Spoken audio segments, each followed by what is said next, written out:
haina chiwika pa namba wangu.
I'm live on YouTube,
So Pamela, don't change anything, Patrick. Huh? same.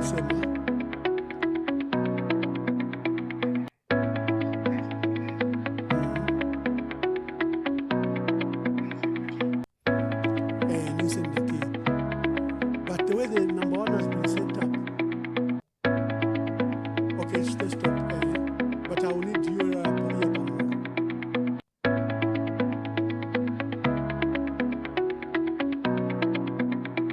okay, then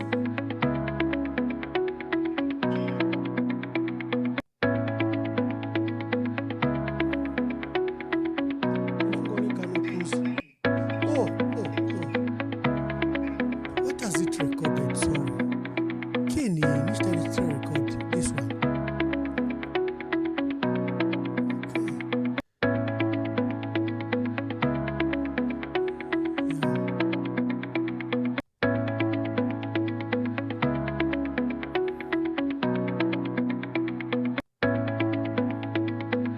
Yakan, what do we do?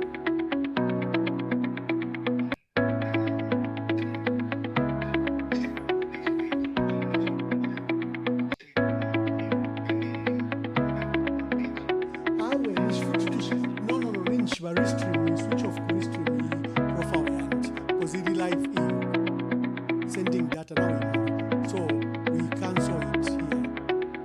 I think so. Then let's try again. Yeah. So something is yes. Okay. Then I got to.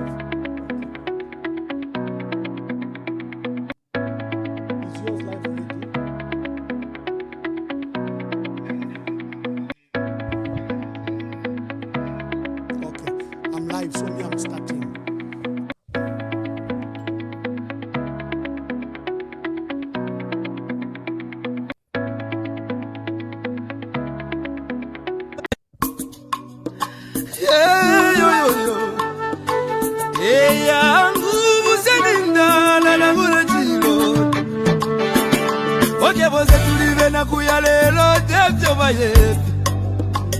Amitapendwa ya vintu ifisume vyoto kula kuibukisha Kanate pochimo wimbo watemenu wakatongi Awazunga wajita katongi Nakula kuibukisha kateka Kaibuku muna kapona Neseko siove pamenso Yangu ama umebaya Iyaba ume Iyaba ume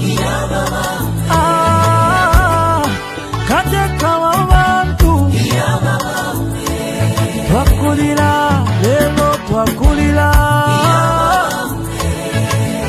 Shika kukonke milimo shove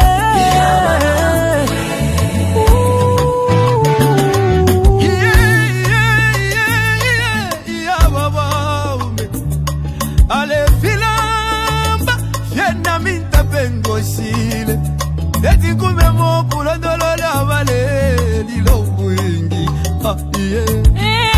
Iseko wengi mwakwete Iseso wengi mwakwete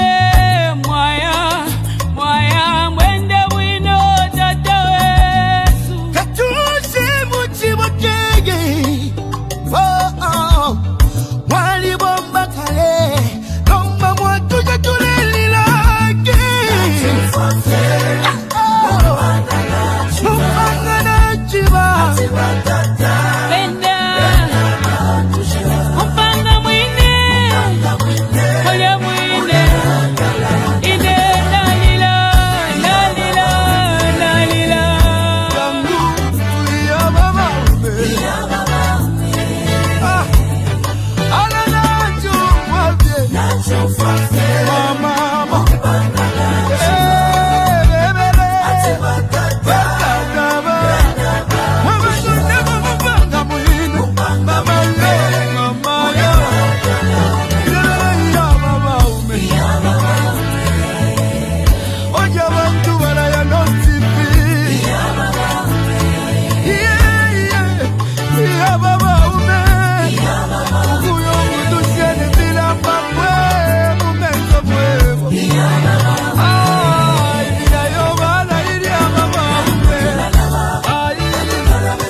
bupangiri obwingi okukinja olusago kumoneko busaka mama kuzituwala basiyani kyagwa katuse.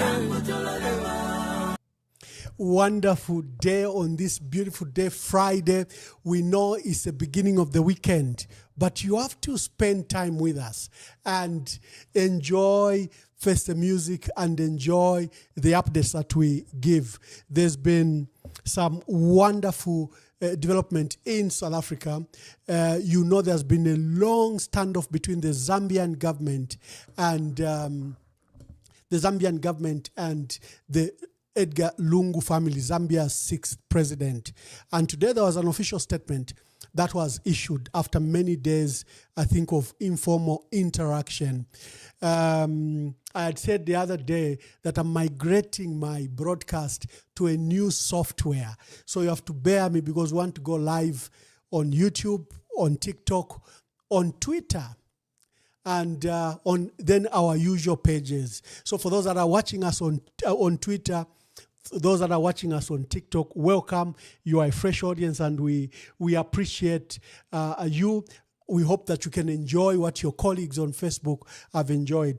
So there'll be these small technical glitches as I try to connect with my teams who are not here and have to call them. So don't worry about that. But the teething problems are getting less and less, and the audience is getting expanded again and again.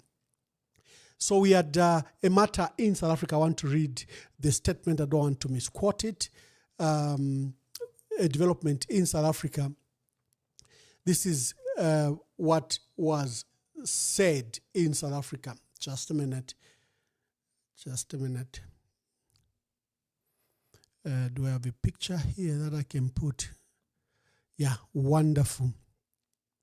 So the government of the Republic of Zambia and the family of the late 6th president, Dr. Edgar Chagwa Lungu, announced the commencement of formal discussions, marking a significant step towards resolving the 3-month impasse. A mediated process will be employed to resolve outstanding issues with jointly appointed mediators. So there will be jointly appointed mediators, meaning the parties will have a preliminary meeting, propose the mediators, and then agree. So then there will be jointly appointed mediators of this matter. The parties recognize that building trust is an essential step to reaching a mutually agreeable solution necessary for genuine reconciliation and healing. Both parties have pledged to engage in this discussion with sincerity, prioritizing reconciliation, unity, and deep respect for the late president's distinguished service and the wishes of his family. The government and the family extend their heartfelt gratitude to the people of Zambia for their patience and understanding. We urge all citizens to refrain from making statements that could heighten tensions as we work towards a respectful and dignified outcome. The nation will be kept informed on the discussions and the next steps in due course. We encourage the nation to continue praying for the former first family and the beloved Republican president. I think that was one brilliant, mature statement by both parties. Careful choice of words. So we'll not build or destroy it. I think we'll leave it as it is. And for you, the callers, we ask that you refrain from that topic just to allow for this atmosphere where parties can begin to speak without anyone being accused of raising tensions or causing divisions. Today, I'm privileged. I'm hosting one of our young, bright leaders. I've known him, I think, since 2007. First time I met him, he was a councillor in Kitwe. Honorable Christopher Kang'ombe has since risen through the ranks. He was privileged to have been mayor of Kitwe. This is one of the biggest cities in our country, and now is current MP for Kamfisa. We discuss the state of our nation, state of democracy, and just where we're going.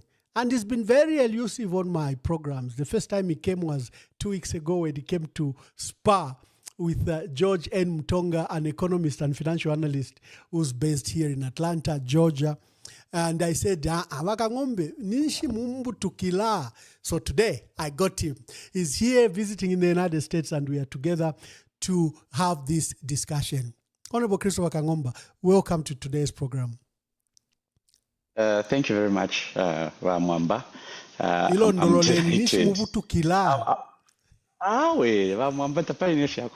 don't think I've been elusive. I think I think that everything has its right time, and I think this is the time that God accorded for me to come and feature on your platform to discuss more broader issues, because the last time I think we were discussing only one topic with my brother George, but I think today we want to go into quite a lot of key issues: agriculture, health, financing. We have to discuss a bit of mining, a bit of other sectors that are very key, democratic space, parliament work, what I've been doing in parliament. So I'm excited that today I have been accorded time. So Mwamba, I think for the bigger audience, time has presented itself for me. I don't take it for granted, Honorable Christopher Kang'ombe. Thank you very much, and thank you. You are visiting the United States. You are here in Phoenix, Arizona. Just tell us what has brought you here.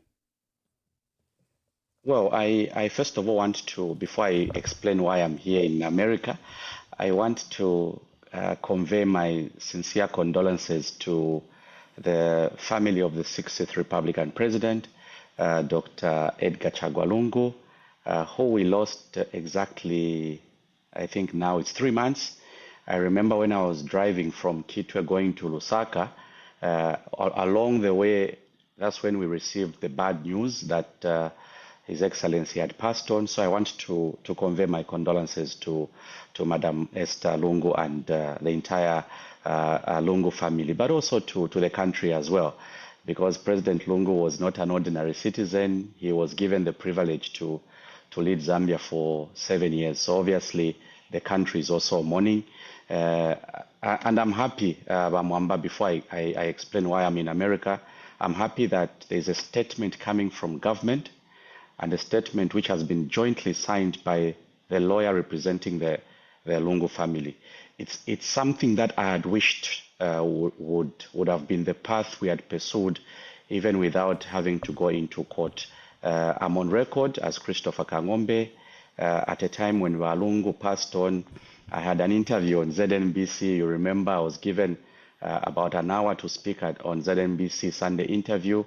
What has been contained in the letter we are reading today is what I had hoped for: an amicable solution to a matter that I think more often, more than anything else, is supposed to unite us as opposed to dividing us. So, Mwamba, first of all, condolences, and I'm happy that we're making progress between the two groups. And I'm happy that there is no mention of a political party. It's basically government and the family, and I'm confident that something may come out of that.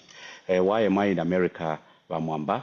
I've been advocating for a new concept in our political dispensation. The new concept is basically asking all of us, asking every citizen, whether you are PF, you are UPND, you are MMD, you are Socialist Party, you are which other political party do we have? You are People's Alliance for Change. Regardless of your political party, my concept, the concept I'm advocating for is that, can we create a society where we put aside the political polarization? Okay, because political polarization, Mwamba, prevents me from talking to another brother or sister of mine who's in a different political party on things that are affecting Zambia. So I'm here in America because I was given an opportunity to come and speak to different public policy stakeholders, organizations, and individuals. A couple of Zambians reached out to me and said, Christopher, we've heard you speak on mining. Christopher, we've heard you speak on the energy sector, what you think are opportunities for Zambians. We've heard you speak on agriculture, on health financing, what should be done in Nima. We want you to travel and come and speak to fellow Zambians. We also have a few other key institutions where you can learn one or two things, refine the thinking, and apply those ideas back home. So basically, Mwamba Mkuififia, I'm here to interact with Zambians in Arizona. From Arizona, I'll be proceeding to New York, where another group of different stakeholders have accorded me an opportunity to speak on sustainability, sustainable cities. How do we engineer sustainable cities? What are the best practices from Africa? What are our challenges in Africa? How has modern society implemented certain solutions to things that affect our people? So in short, I'm here at the kind invitation of Zambians in America, and I've started with Phoenix. So on Saturday, the 6th of September, I'll be having a town hall meeting with Zambians who are based in Arizona. Then the following day, I'll proceed to New York and then head back home because Parliament is opening on the 12th of September. I respect Parliament, I respect my work, but I respect the presidency. I respect the presidency because I would also obviously want one day, if I'm given an opportunity to be president in future, I would also want people to accord me the opportunity to speak to them the way I would want to be part of Parliament as we open on the 12th. Ekwifyaba Mwamba and mona echindetele kuno ku United States of America ukushayile phela. Yo bane mwaiseni kushala mumali dipile walera nda $10,000 ebeti kwe chalo chile for kuishwa na chumfu ati na fishupa, or you were privileged to be among those that had gotten a visa much earlier? No, I got a visa much earlier. Remember, I was in New York 4 months ago. I was invited by the United Nations to come and discuss sustainable development, to come and discuss health financing. So I already have a visa which allowed me entry into America. So Ululu Pia Vale Teleco, where you are required to pay, I think that it does not apply to the type of visa which I already secured. But at the same time, I'm also concerned as a Zambian because I know that there are many opportunities that require citizens from Zambia to enter America, not to go and stay, but to go and maybe learn one or two things, maybe to go and pitch ideas. So obviously, I'm as concerned as many people are that it's becoming increasingly difficult for citizens who are Zambians and I think a few neighboring countries to enter America. It is something I think we need to discuss this evening. I think we need to find a way in which America can go back to history and understand what type of people are Zambians. We are a people that I don't think we are problematic global citizens. Zambians, wherever you go, Mwamba, I don't think we are a problematic global group of people. We are citizens who have been known for emancipating other countries. We have a history of helping our neighboring countries acquire independence. We're a country that has been known to be peaceful, even when we differ amongst ourselves. I think we've never resorted to war. We've never had a civil war in Zambia. All we've enjoyed is our peace. So for me, I'll start by indicating to the American government that it's not like Zambians want to shift into America. I think we basically want Zambians to be looked at differently. How should Zambians be looked at by America? They should remember that Zambia is a country that has a place in history. History has recorded Zambia as a country with citizens that are peaceful and who believe in democratic tenets. So I think the $10,000 for the B1, B2 visas, I think that needs to be waived. We need to find a way to engage the American government to exclude Zambia from the list of countries that are required to pay $10,000. Vamwambanga na wakwata $10,000. It simply means that taulingire no kuya kuchalo kumbi wala mkuchitenshi kwa America. If you have $10,000, you may as well start a business back home. Oh, wonderful. First of all, you will find, like I did, I was here in 2019, I was here in 2021, I was here in 2022, and I'm now here. There's a wonderful community of Zambians. And sometimes you might see the political difference you see on social media, whether some are PF or UPND, but they are a wonderful community. They call each other despite the political differences. They participate, one of the presidents and secretary generals of their association here in America have spoken to them. They are such a wonderful community of a united Zambia. It doesn't matter where they come from. And I say, the unity I see in the diaspora of Zambians, I wish it could permeate, with the fracture that is occurring in Zambia, a matter you and I will be discussing. So I think you are in a community that is, I think that looks at the national interest first before they are partisan or before they take their narrow interest. They're such a wonderful community. Whether they are engineers, doctors, or just lay person, they are a wonderful community, and I would like to commend them and thank them for hosting both you and me. Honorable Christopher Kang'ombe, I know you, but the people don't know you. They know you are an MP, you are a mayor, they see you are a strong advocate in parliament, but who is Christopher Kang'ombe? Just give us a small window. Who is Christopher Kang'ombe? Well, Christopher Kang'ombe was born in 1984. 1984, that makes me 40 years old now. I grew up in Kitwe. I started my primary school at Justin Kawe Basic School. There's a school in my constituency, Kamfisa Constituency.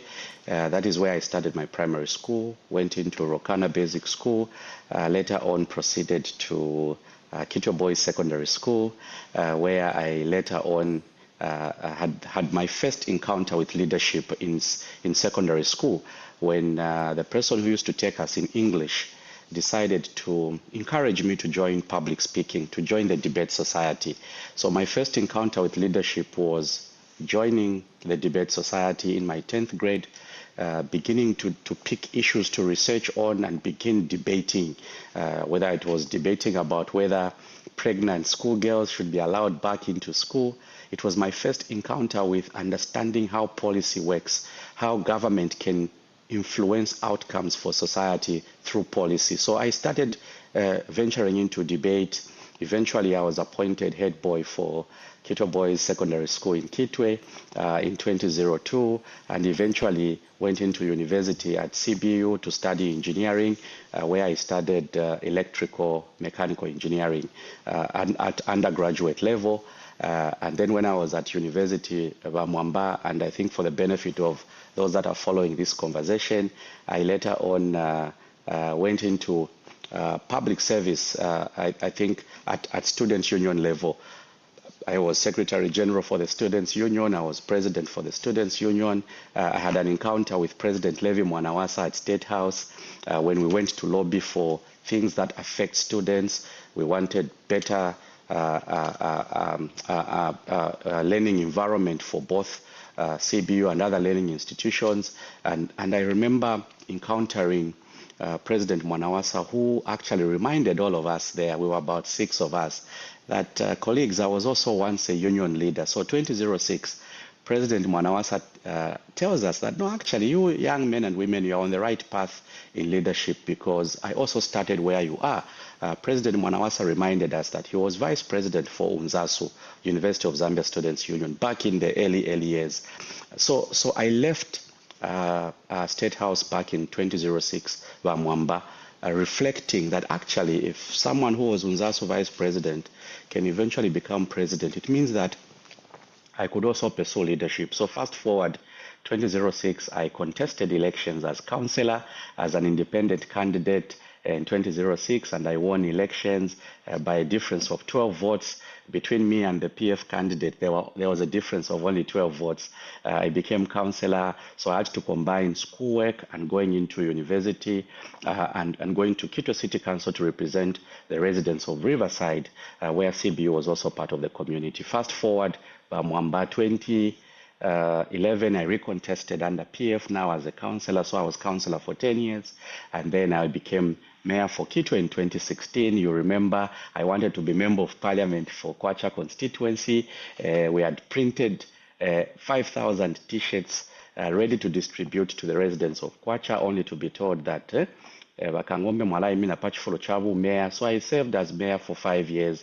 And 2021, lastly, President Edgar Lungu remembered that he promised me that he'll give me an opportunity to be member of parliament. And that is how 2021 I contested in Kamfisa Constituency. And I'm grateful to the people of Kamfisa Constituency. I'm grateful to the people of Kitwe for having groomed me in leadership. I think slowly they've been giving me leadership opportunities, so I can't take that for granted.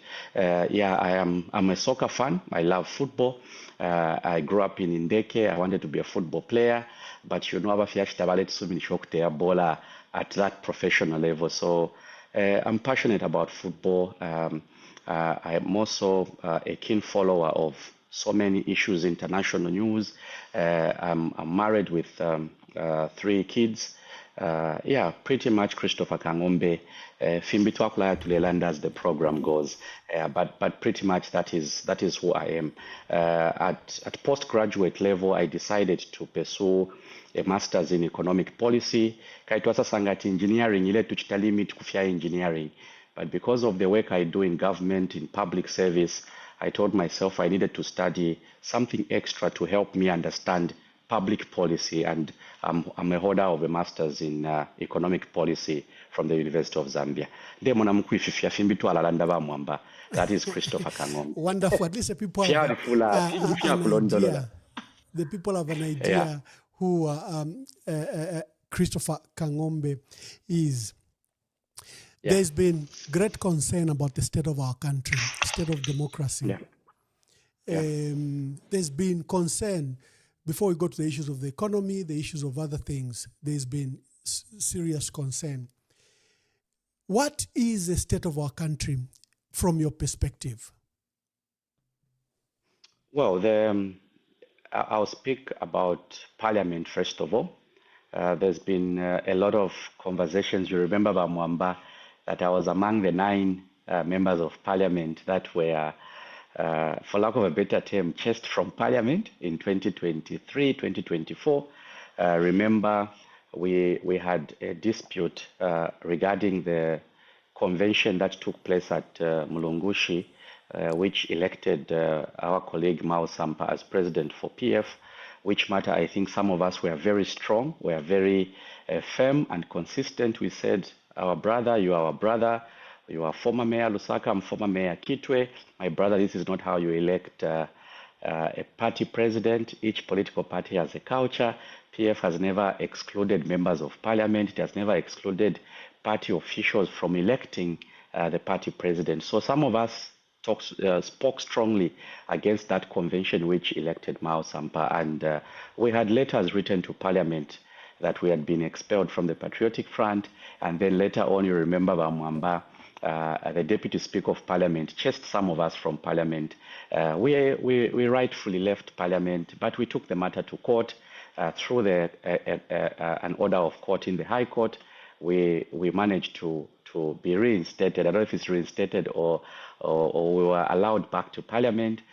Now that said, that is the first problem we've had. The issue to do with a political party that has 58 members of parliament for the last 5 years, 4 years, 3 years has not been allowed to contest elections because we have outstanding matters in court. So first thing, I think the wheels of justice in resolving problems affecting political parties, I think the wheels of justice have been moving very slow. I would wish, my wish would be the courts of law, the judiciary would take time, dispose of the matter relating to the Patriotic Front because it's the main opposition political party in terms of numbers. And obviously, from a good governance point of view, we have the legislature, we have the judiciary, we have the executive. All these wings need to function independently, and they should be able to function in the context of being seen to be doing the correct thing. So for me, I think that the PF matters have dragged on for too long. I'm not telling the courts to rule in a certain direction. I'm just asking the courts to take time to dispose of these matters. These matters need to be determined, and then we make progress as a country. A political party is a club. UPND is a club. PF is a club. Socialist Party is a club. If there are matters that the courts have to determine, I think the determination should happen in good time so that we have we all make progress. We all decide what next. Is PF going to return in its correct state to be able to participate in politics correctly, or there'll be need for an alternative platform for those that belong to PF today to be able to practice their politics and to be able to contribute to our country. So that is problem number one. Problem number two, we've had laws coming to Parliament, bills. Okay, now when a bill comes to Parliament, Mwamba, the bill has to be determined. Okay, Parliament has to debate, and then the bill becomes law. Now we've had 2 or 3 bills that have been withdrawn, or actually deferred. The two cyber laws. You remember we had the Cyber Crimes and Securities Bill, which was one law, but government decided to split the 2 bills. And I'm on record as Christopher Kang'ombe arguing that I have no problem with law enforcement officers ensuring that the cyberspace is safe. Okay, no questions about it. But there's a query coming from society. The query is that you can't give law enforcement officers these powers to intercept private conversations. But Mwamba, if you and I are talking on a normal phone call, under the current law which was enacted recently, the law enforcement officers can record our conversation and later on go and justify why they recorded. So I argued in Parliament, first on the crimes bill, and on the, what do you call this other bill, the securities bill, that we can't give too much powers. Let us allow, first of all, Attorney General to give consent, and then you get a court order. But currently, the way the law has been structured, you can simply walk into a judge, get a court order, and record a conversation. The other thing that the law allows you to do is you can actually record a conversation. Then afterwards, you go to court and say, no, I recorded Christopher and Mwamba because I suspected they'll do something bad. So from that perspective, I think that we need to review that piece of legislation. I know you may have questions to ask, so some things we'll discuss as we go. So I think that we need to begin speaking to each other more. If we are opposition and UPND is the ruling party, if there are things they want to bring to Parliament, they should be able to call a meeting to be able to say, colleagues, these are things we want to bring. How do we refine these proposals so that we argue less in Parliament? Christopher Kang'ombe is an advocate for creating a society where we discuss ideas, even if we are different political parties. And I think that the cyber laws, we lost an opportunity to capture the views of society before we actually had that law enacted. Fimbi twalalandaba Mwamba as we go. Yeah. You, as a member of parliament, the opposition has suffered great distress. MPs have been expelled in very dubious, suspicious circumstances. You've been subject of numerous suspensions as the opposition. Even you as an individual, you've suffered suspension from, the presidium of speakers. For the first time, our parliament is being quoted in human rights practices report, such as the U.S. country report, the United Nations Human Rights Council, Amnesty International, and others, that there is a shrinking democratic space, and they've identified, especially Parliament, a wing that's supposed to be independent, a wing that's supposed to be autonomous, a wing that should spar with the executive, that should carry its functions with the judiciary, that the institution has suffered, freedom of expression, stifling, that you've suffered in a way you should do your work. How have you managed to succeed in that environment? Because you're one of the few MPs that has moved many members, private members' motion bill. I've stopped counting so you can just now. speak I to move that motion. and to the few members' motion bill that you personally felt needed to be brought to the table of Parliament and debated.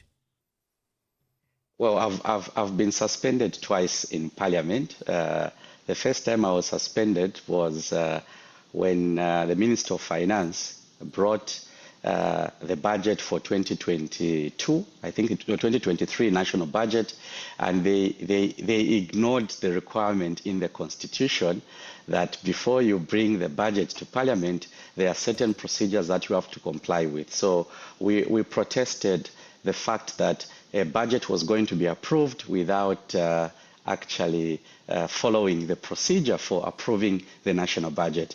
I think the records are there. We were suspended for 30 days by Madam Speaker, and on grounds that we disturbed Parliament proceedings. The second time I was suspended was when I challenged the appointment of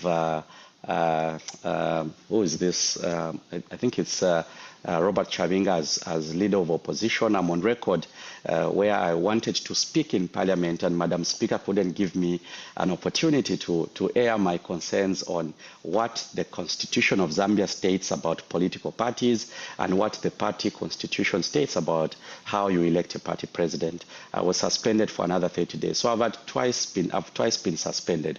But let me start from that perspective.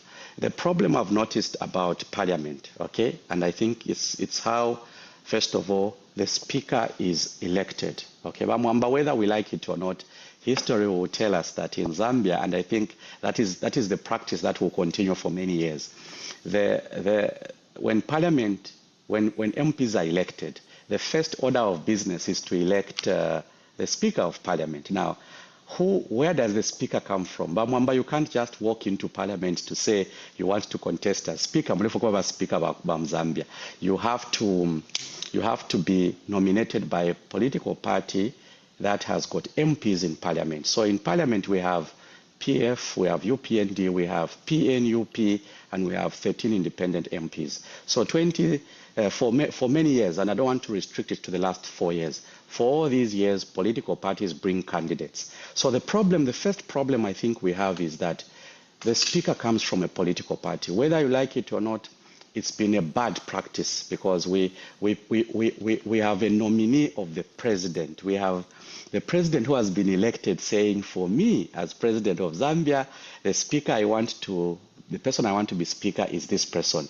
But that is where the problem comes in, because then, before you even look at fairness or lack of it, there's already an inbuilt biasness. The inbuilt biasness is that Speaker candidates for the position of Speaker are already coming from a political party.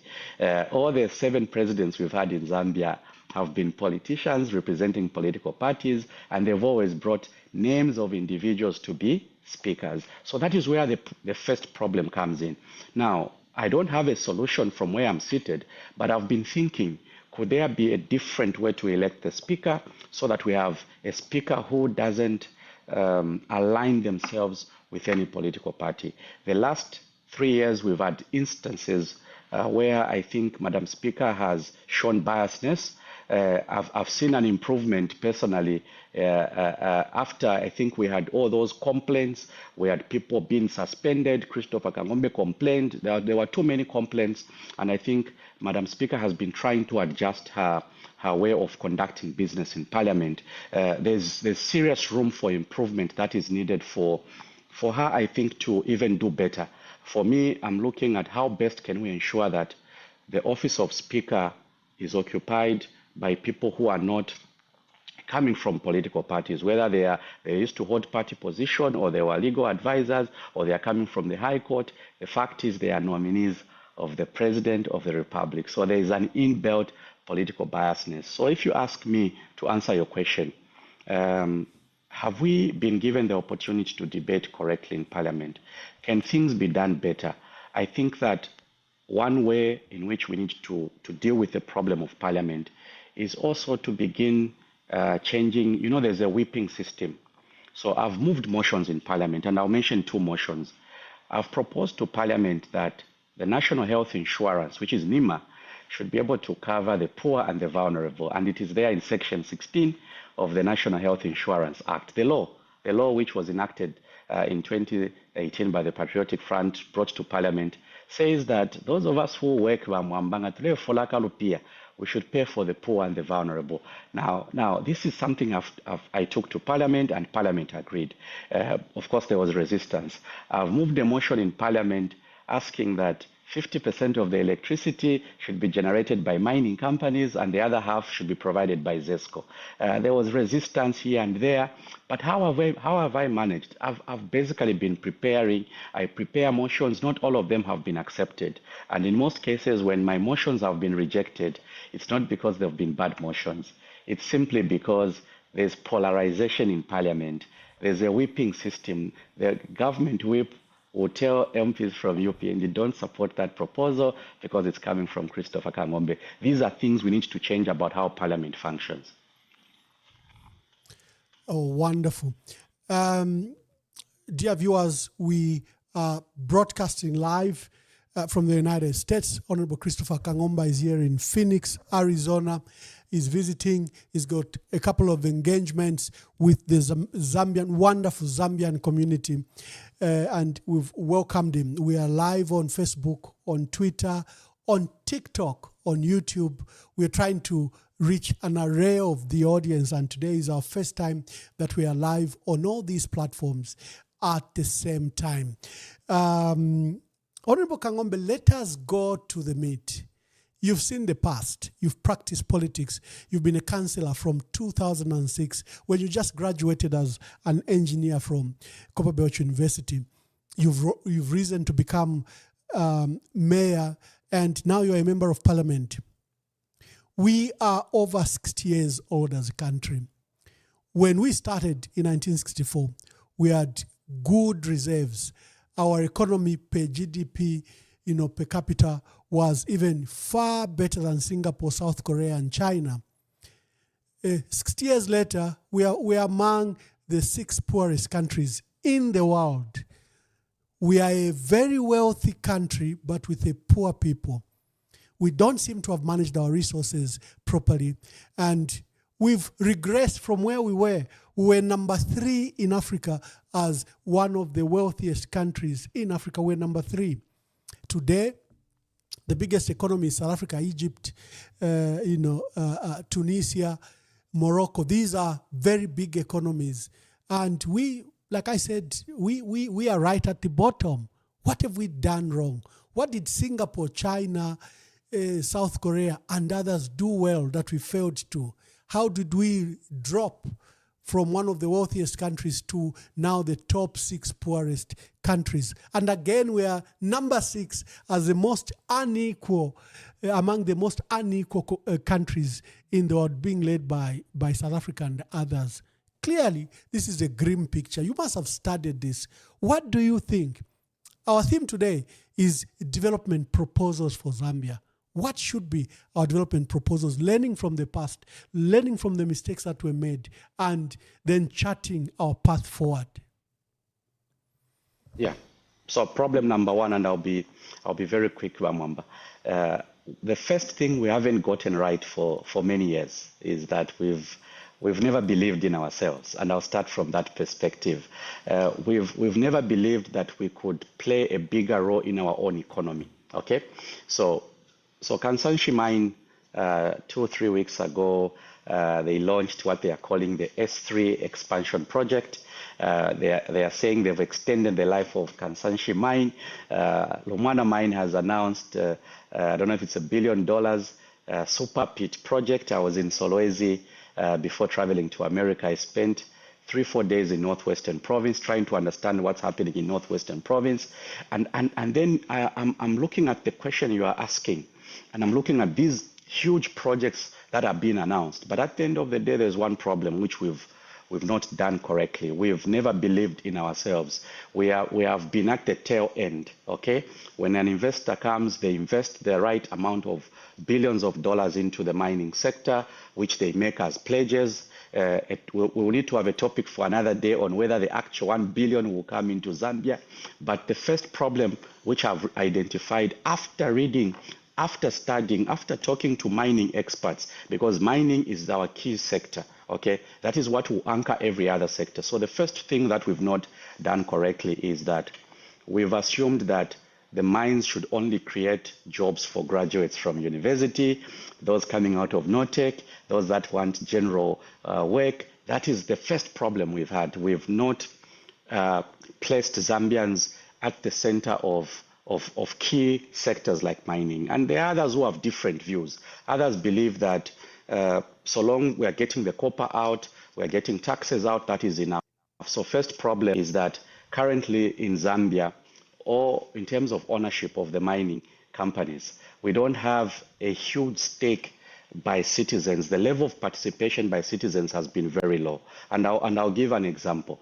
If you are going to have $1 billion being put into Kansanshi, which is the S3 project, the question I've asked myself, and I'm asking government, and I'm sure those that will call in today, they'll still have to deal with this question. The question is, how much of that $1 billion actually, if it has to be spent as expenditure, how much of that $1 billion will be retained in Zambia in terms of contracting jobs, okay? The people to set up the refinery, the people to set up the smelter, the experts that are supposed to ensure that the laboratory works correctly. So first problem, Mwamba, is that our participation as citizens has been inadequate.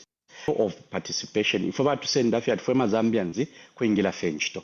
And this is why for me my first proposal in the mining sector is that as we issue mining licenses, because to do exploration is expensive. We all know that diamond drilling is expensive. Everyone has argued that it's not easy to dig to know how much copper you have for 10 years only to then realize you don't have the copper. So exploration is expensive. So my first proposal is that the Zambian government, private sector, where Zambians are involved, should also take the lead in exploration, because exploration data, how much copper you have, you can't then do the mining. So exploration data should be owned by Zambians, the mining licenses should be owned by Zambians, and then using these two pieces of information, and this is one of the things that I'll be discussing with Zambians living in Arizona, is that why haven't we structured financial models that allow Zambians to participate in the sector? And I'm on record as Christopher Kang'ombe. I debated the minerals regulation bill, I regulated the geological bill. I'm on record asking government that can we prescribe how much of the $1 billion that will go into expenditure in the mines will be for Zambians, Zambian engineers, Zambian companies. That, and I'm not discouraging FDI, I'm simply saying from a local content point of view, we've not gotten it right. That is the first problem. Second problem, Mwamba, we've not gotten the agriculture sector correctly, okay? We've assumed that if we produce 3.6 million tons of maize, we have done very well. Mwamba, our farmers are giving us 2 tons of maize per hectare. That is low yield, okay? We are celebrating 3.6 million, but how much is each farmer giving us on average? They are giving us 2 tons of maize per hectare. We must be discussing 4, 5, 6 tons per hectare. So I have a motion in Parliament which I've proposed. My motion is that we need to raise the capacity of our farmers to produce more per hectare of farming. How are we going to do it? This is now another conversation we should start having. What is the role of these farm blocks? There are these farm blocks that were started during the time for the Patriotic Front. During Kaunda time, we had farm blocks that were later abandoned. Now UPND is in power. They shouldn't make the same mistake that was made in the past. So agriculture sector, Mwamba, my proposal would be, can we farm for local consumption? And can we also farm for export? Because we need the dollars to come in. We need our kwacha to be strong, and we can only do that if we have the right exchange rate. So agriculture sector, my proposal as Christopher Kang'ombe would be, yes, we have people that need to be supported at a smaller scale. The guys under FISIP. But we also need to start asking ourselves, how much maize should we produce? How much of the other cash crops should we produce for export, so that we are able to balance between food security and the money that has to be raised from the export market.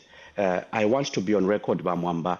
I'm one person who believes that agriculture can create not only jobs locally, but also can create the right income generation for Zambia through exports. So we need to do the right balance, and I think we need a conversation around how do we do it. Thirdly, Mwamba, empowerment funds. We've not gotten the empowerment funds correctly.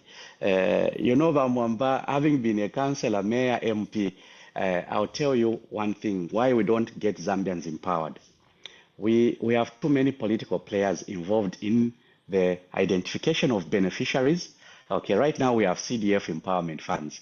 Loans, they've been giving out loans. And the Minister of Local Government, Honorable Sialovalo, has been complaining that people are not paying back. Do you know, Mwamba, why people are not paying back?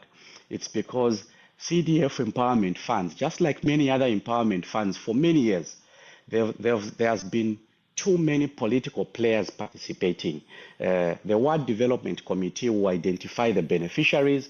They bring the list to the CDF committee where the councillors, MPs are also involved. They are the ones approving the list, and then you take them to the minister puts a signature, and then when giving out the actual empowerment loans, you have a minister traveling from Lusaka, coming to Kitwe, coming to Ndola to be the one issuing empowerment loans. Mwamba, people can't pay. So my proposal to Parliament, which will be a motion, I don't know if my fellow will support me, but my proposal is that we need to exclude political players from empowerment funds.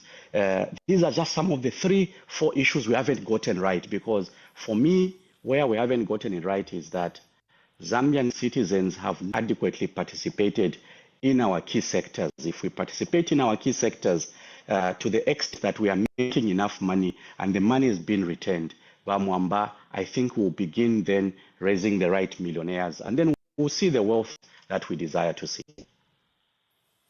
Oh, wonderful. I share with you your concerns. Agriculture should be our main engine. We've set aside up to 10 million hectares of land in these farming blocks. Each farming block from each province has set aside, I think, is it 100,000 hectares? So 1 million hectares across the country, just set out for agriculture, but they're not supported. There's no infrastructure, no electricity, no roads, even feeder roads. So we have to make a huge investment. I'm also very surprised that year in, year out, each government plans for farmers of about 1 million, plans to feed 20 million Zambians. Yet we are surrounded by 400 million people around us. And we know countries like Angola, we know countries like the DRC, we know countries like Botswana do not necessarily, spend a lot of time on farming. Angola and DRC, the challenges of war, which is an opportunity for Zambia, actually, and challenges of culture. Botswana, it's a desert, half of it is a desert. Why do we plan for 20 million people instead of planning to farm for the 400 million around us? Then we get surprised when there's smuggling. But anyway, I'll be taking a brief break, and when we come back, you're very passionate about mining, the gold subsector and energy. I want you to briefly speak to that briefly, and then we talk about energy deal with as well. Other governance issues. Then I invite our callers. What makes this program are the callers that participate on this program live, uninterrupted, uncensored, and you can call. Just be respectful to our guests and offer your question. But first of all, let's allow this short break, and then I speak to you.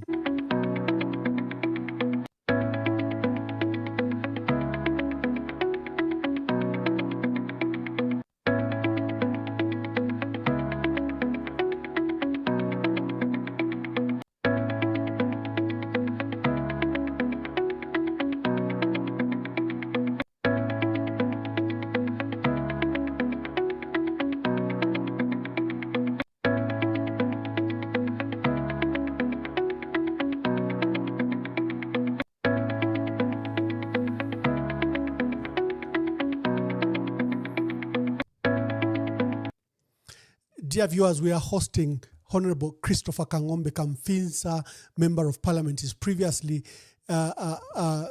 mayor for Kitwe. He was a councillor before. He's risen through the ranks. He's an engineer by profession, and he, very, very talented. One of our very young, talented leaders, and is here to participate. Is here in the United States to address various gatherings, and I thought you could exploit the opportunity that we speak to him about the vision of our country. Just tell us about this gold subsector and what your thoughts have been. I'm on record, Mwamba. Parliament one thing I like about Parliament today and politics today is that people are able to tell who's been active in Parliament on what topics. We are given opportunities to debate in Parliament. So some of us have been very aggressive in Parliament to raise issues. So one of the issues I've been raising consistently, Mwamba, has been about how should we structure our gold subsector? How should we structure our special mineral subsector? And I'm calling it special minerals because we have gold, we have lithium. You know, Mwamba, you can't do any solar system without a lithium battery because lithium is what you put in the battery to store your energy. So I've been very consistent and I've been very firm, and I have no apology to make that we haven't gotten it right in terms of what is the role of Zambians in these precious minerals, the emeralds in the rural part of Undola, the Lufwanyama, where there are these nice special minerals. So my message, my view has been, we have minerals that require foreign direct investment, okay? The huge billions of dollars that maybe raising within the shortest possible time may be a challenge, okay? But we also have these minerals that are easy to mine, okay? And local people in Impika, local people in Kangombe constituency in Central Province, local people in Zambezi, local people in Mfumbwe have demonstrated that with minimum level of education, with basic tools, we can actually get citizens to participate. So my proposal in the gold subsector, in the special mineral subsector, has been that these minerals such as gold require an aggregator, okay? You need a Zambian company that prepares people to do mining of gold. They are given the training, they are given the tools, they are also given the resources to do the mining correctly. They dig out the gold and then they take the gold to the aggregator. So the aggregator is the Zambia Gold Company.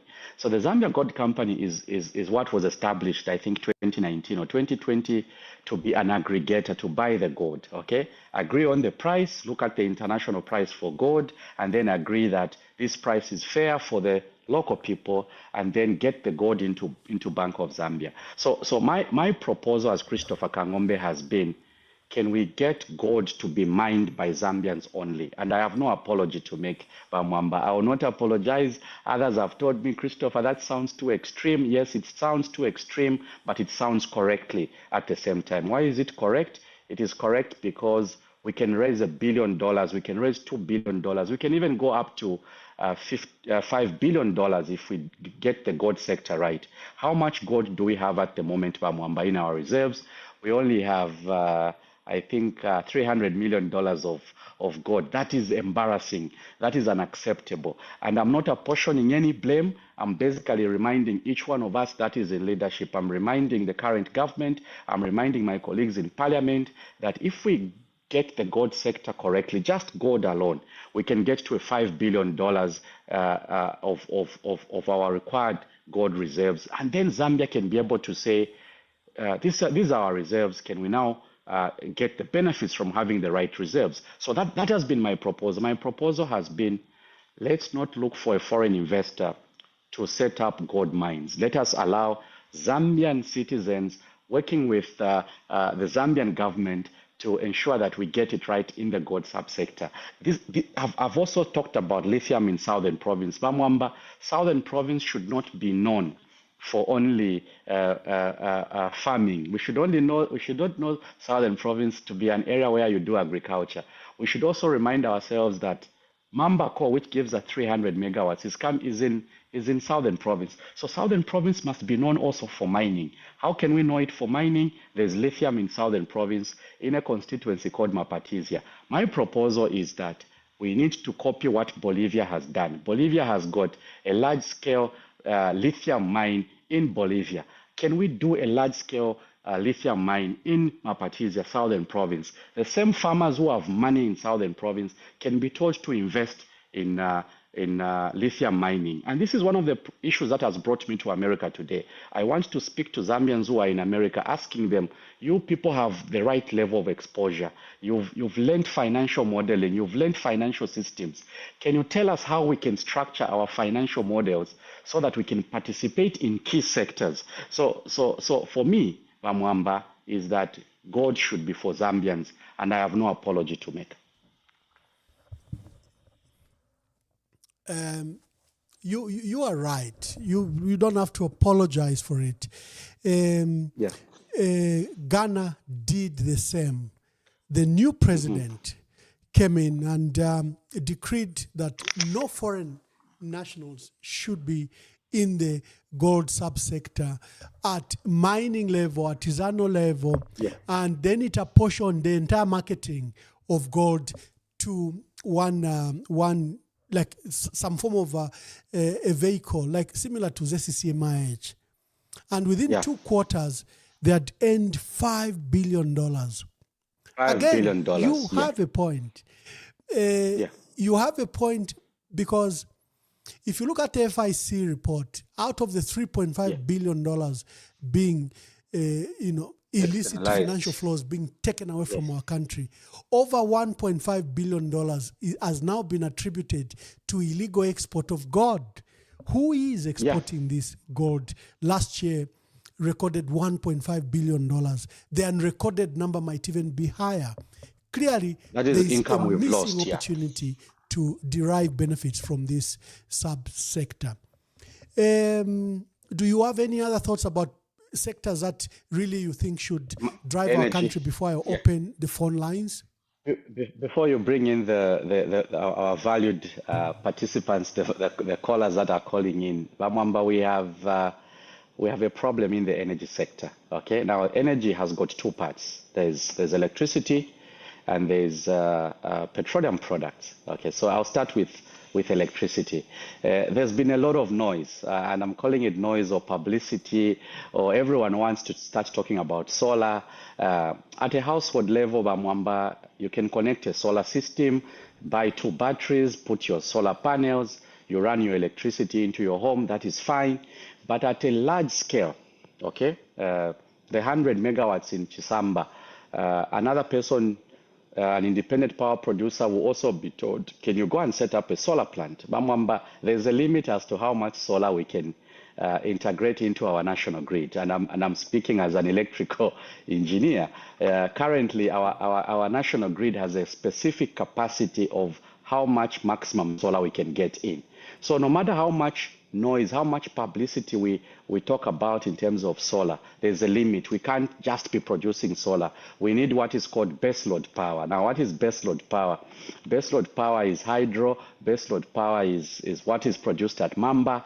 Baseload power is what allows you now to do the mix. Okay, for you to say, let's bring in solar into the grid, they must already be stable power.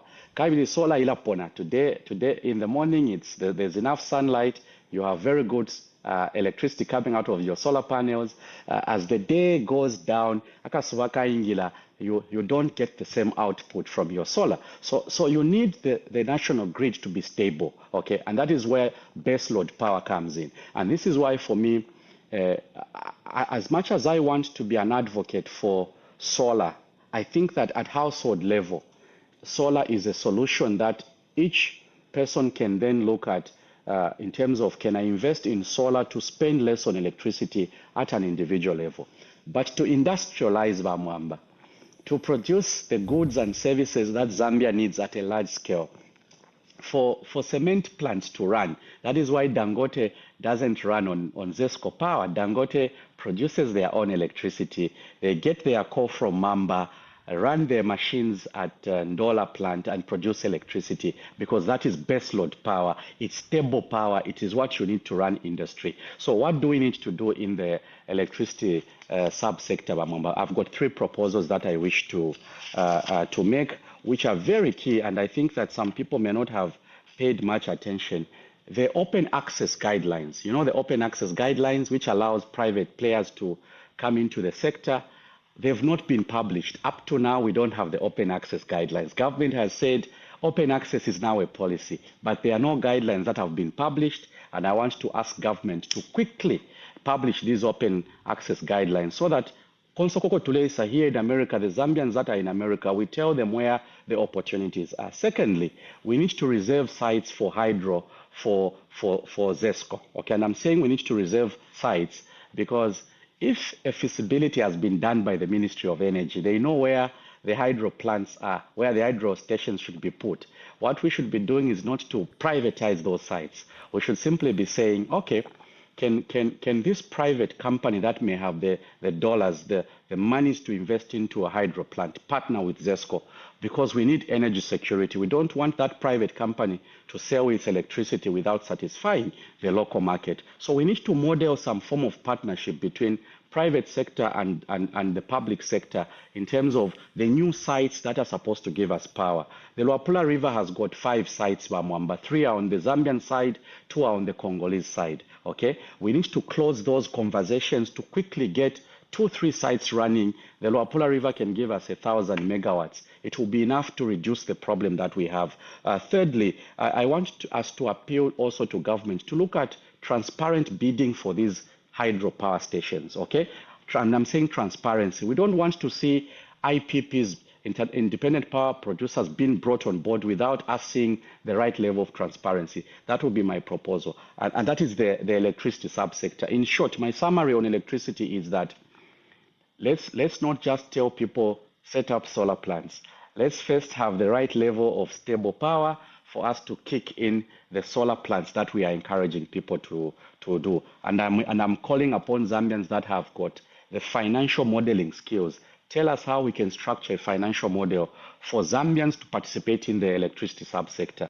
Lastly, Mwamba, the fuel subsector. Zambia no longer buys fuel. The Zambian government has no budget line for fuel. If you go to the national budget, there is no expenditure for fuel to buy fuel. So my proposal in the electricity, in the petroleum subsector, is that yes, we need a refinery to run. Okay, and I'm asking myself, government hasn't explained. They've announced that there's a Chinese investor, Mwamba, that will be setting up a refinery in Ndola.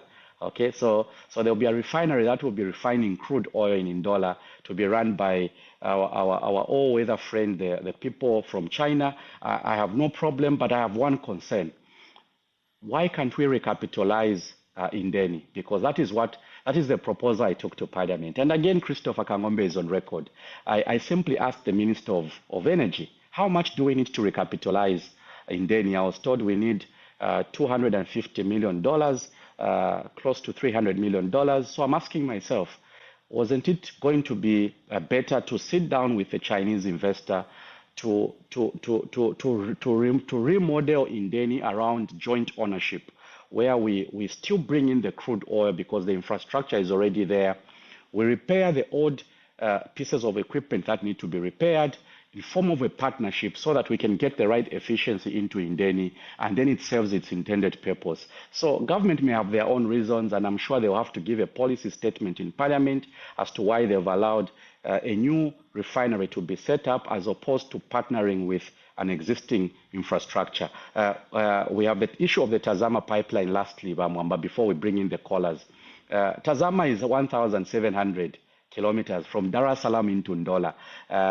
You can't rely on that single pipe to deal with fuel concerns in Zambia. We need an extra pipe.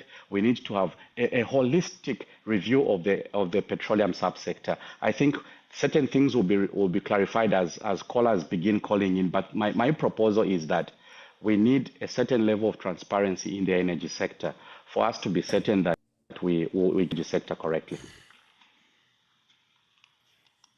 Oh, wonderful. The subsector, clearly the fuel subsector in the energy sector is a critical matter. For the electricity sector, we've prided ourselves that we should be an export hub, looking at the resources we have from sun, water, wind. We should be an export hub. But we have coal, fuel, we have everything, Mwamba. Yeah. For fuel, especially that we're a landlocked country, they say land-linked. You only become land-linked when you resolve all the issues, the connectivity by air, by road, and if all your borders are clear, then you become land-linked. The trouble is that you cannot gamble with fuel security. Fuel security becomes national security, and we seem to have been gambling a lot. The investment that was done by His Excellency the President Dr. Kenneth David Kaunda on the pipeline and the refinery, I think was a very good start, which subsequent governments have failed to build on. And I'm glad that you are actively thinking about that. Let's take a small break and we invite you, the callers. The line is open. I check the lines. And then we are hosting Honorable Christopher Kang'ombe, ask him any question.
Just a minute.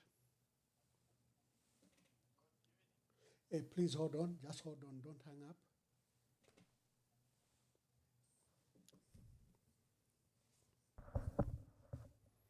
Sir, just hold on. Yeah, thank you.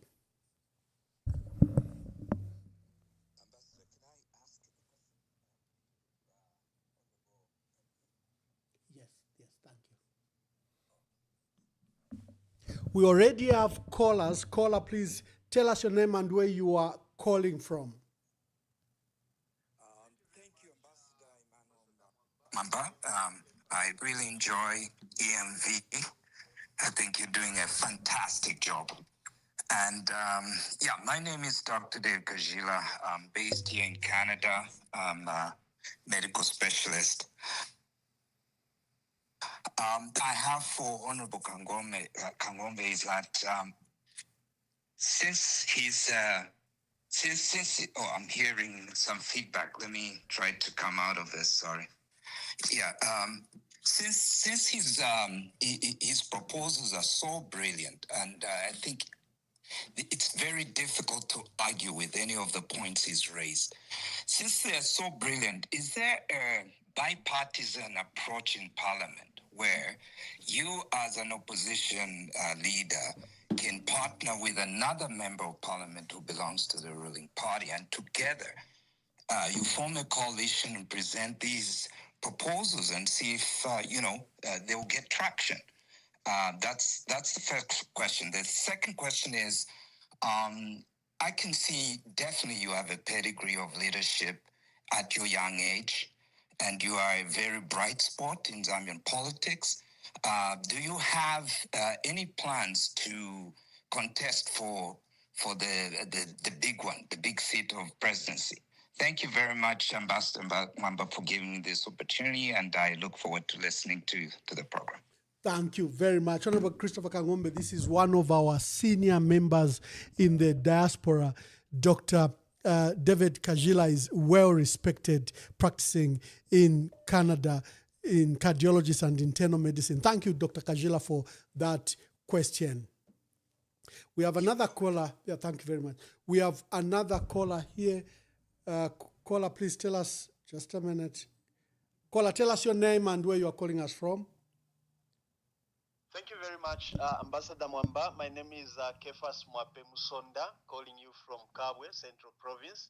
Honorable Kang'ombe, Kang'ombe, how are you? He can hear you. Thank you.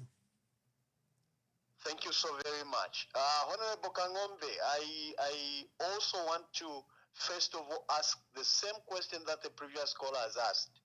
We've seen you being a councillor, we've seen you mayor, we've seen you member of parliament now, 2026. Before God and before man, tell us your next step.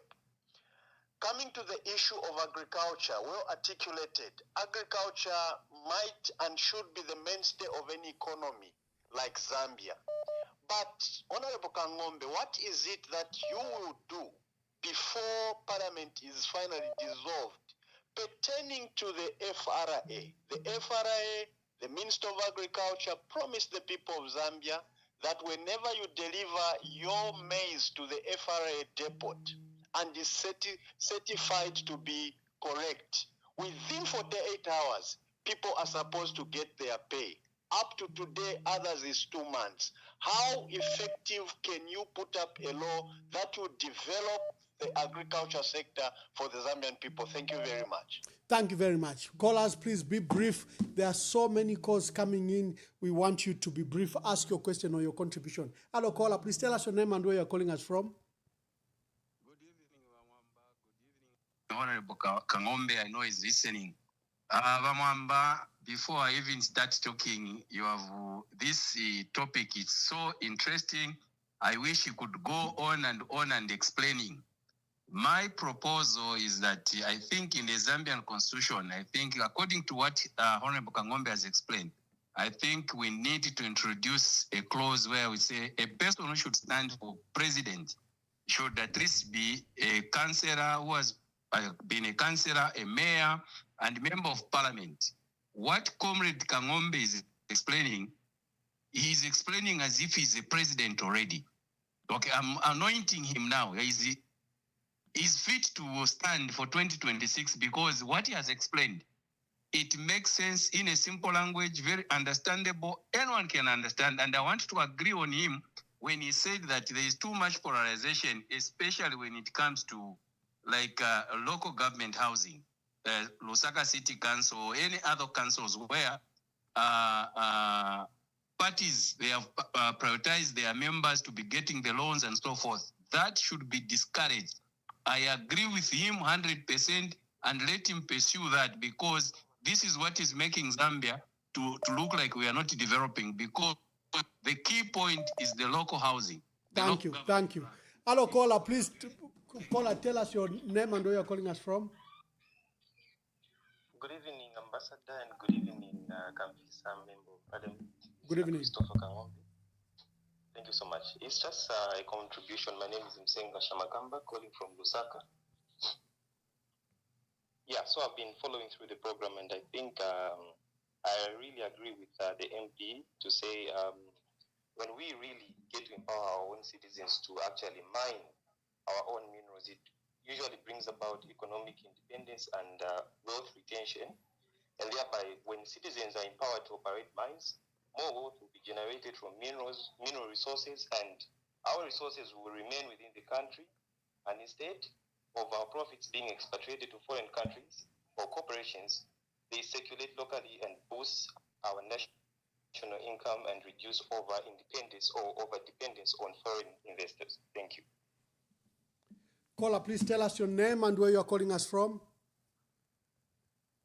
Good evening, Ambassador, and good evening, Honorable Kang'ombe. My name is Nancy. I'm calling you from the Copper Belt. I enjoy listening to Honorable Kang'ombe. He's got very good and progressive ideas. I just wanted to contribute on the aspect of the energy sector. I think a lot of suggestions are put forward on how we can diversify that sector. But I feel that there's another alternative power source that we are not paying so much attention to, which is the nuclear power. We have the natural resources. We have uranium in Zambia, and nuclear power would give us so much power that even if we want to make money from exporting power like is happening now, there will be able to comfortably do it and also ensure we have 100% connectivity to power for the Zambian citizens all across the country. I think it's something that we need to discuss further and look into, because we cannot expect to have rapid development without power, and we cannot expect to have that using things like the hydro, which is prone to issues when there's drought, solar, it cannot give us that kind of energy. But we should look towards that. Nuclear and also coal, those are natural resources we have, which I think we are not doing enough in looking at how we can manage it. We can learn, we can develop, we can partner with those who are using it and are doing so very well. We can also learn. And secondly, on the agricultural sector, you being an MP, I would ask that when you go back to Parliament, maize has been exported in Zambia so much, but are they telling us just how much money they've made from the exports and where it has been used in the economy, so that we can appreciate as citizens, just like the money raised from power exports? Thank you very much. Sorry, my dear sister is choking there, but she has a powerful point. Hello, caller. Please tell us your name and where you are calling us from. Yes, good evening, Your Excellency, and a very good friend and a colleague, Honorable Kang'ombe. This evening, mine is simple. I've got only one thing that we should observe as Zambians as far as leadership is concerned. There is one thing that we Zambians, we've never observed. There is this group of patriotic front. It is full of energetic leaders, visionary leaders, who are trained by Michael Sata, enriched by Edgar Chagwalungu. But we have another side of a political party that is infiltrated with full of overcoming the other based on what? Inferiority complex. Such kind of leadership that is trying to compare itself to this kind of leadership, where they even feel like if they are going to chase away Emmanuel Mwamba from Zambia, take Malanji to prison, Bowman to jail, Chimbakamburi, thinking that they are going to kill leadership in the patriotic front. I'm telling you, this man is just doesn't understand what he's trying to do. He's just trying to swallow himself. I'm telling you, patriotic front has got pure leadership. Look at this young man I've grown up with in Kitwe. He's a very vibrant leader, far away from this other Indian Chilemade failure. Thank you, my dear brother. Thank you. Hello, my caller. Please tell us your name and where you are calling us from. Ambassador, good afternoon. This is Anonymous. Anonymous, tell us your name, your contribution. Thank you, Ambassador. Good afternoon, Honorable Kang'ombe. He can hear you. Yeah, my contribution, there's a contribution and I think a question in there. Honorable Kang'ombe, thank you so much for the way you have given us these ideas, especially concerning the energy sector. These are some things which a lot of us don't know, obviously not because we are not learned in those issues, because they do require expertise. And the fact that you have explained makes me wonder, we have people coming into, before people come into power, they give us all these ideas, they give us all these solutions, but the moment they get into power, everything changes. Is there something that happens when people have that power such that they just suddenly change and start going the opposite way? Because from the way you have explained these things, we are supposed to look at it in the long run. But the way we are seeing the government doing things right now is as though they are not interested. What they want is just to amass wealth for themselves.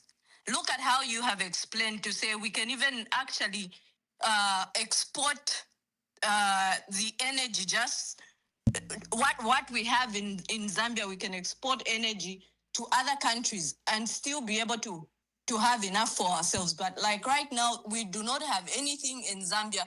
People are suffering, but the government has prioritized exporting energy. So why can't they work on those solutions the way you have explained? Because those are the things that they need to do. Thank you, But my dear now sister. but Thank now you. it's like it's clear to say that people just want to earn for themselves and they don't care about the people. So my question is there anything, because I've never been a member of parliament, or I've never been in that position. So what really happens when people get into power? Because we have people talking about giving us all these nice things, solutions to our problems, but the moment they get into power, everything changes. What really goes on? What really goes on? I would like to know that. But thanks, Honorable Kang'ombe. Hello, caller. Please tell us your name and where you are calling us from. Emmanuel Mwamba, this is Robin again from the UK. Yes, Robin, make your contributions from the UK. Thank you. My call today has actually been prompted by one of the other callers who talked about nuclear. I want to caution listeners that these things might sound exciting and potentially cheaper, potentially offering a solution. But actually, let's look at Fukushima and what happened there not so many years ago. We do not have the expertise and experience in dealing with nuclear waste or nuclear byproducts. So let's just caution ourselves on the things that we propose to do to alleviate the plight of, and I don't take away the plight of Zambians. Now, just to get back to Honorable Kangombe's contributions, I completely agree with him, and he rightly advocates that Zambians should participate in the minerals of the country. And what I'd like is the government to change things like ownership controls. So a certain proportion of a firm dealing in the natural resource of a country should be allocated to local Zambians to participate and benefit from those minerals. Additionally, there should be controls on the revenue flows and profit flows of these organizations, including international organizations that invest in Zambia, such that the money that they earn is retained in commercial banks in Zambia. That can then feed through to liquidity for farming and thereby increase capacity for further development in the country. Thank you very much. Thank you very much. Honorable Kang'ombe, maybe you can deal with a few of those questions and we go to the other batch of questions.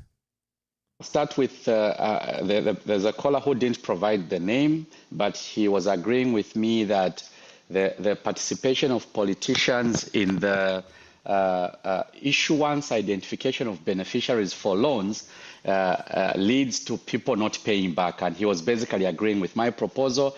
There was a Mr. Shamakamba who also talked about wealth retention, that we have few Zambians participating in the mineral value chain. I want to indicate to Shamakamba that there's a framework called Export Tracking Framework, which was announced by government to be able to track what exports we are sending out of the country so that we know how much money we should then be able to tax.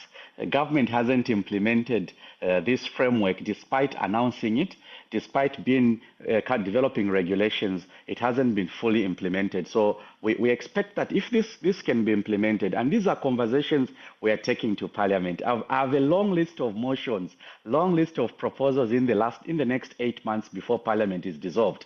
One of them will be, why hasn't government implemented the export tracking framework that is able to track what exports are going out and how much money we are making in? Then there's a lady, Nancy, from the Copper Belt, who was asking about alternative sources of energy. She talked about nuclear, and Robin is asking us to be cautious that we don't have the capacity. So the Russian government in 2018 made a commitment that they will train our Zambian engineers to, first of all, understand the nuclear subsector, also to understand how to deal with byproducts from the nuclear products, how to deal with nuclear waste.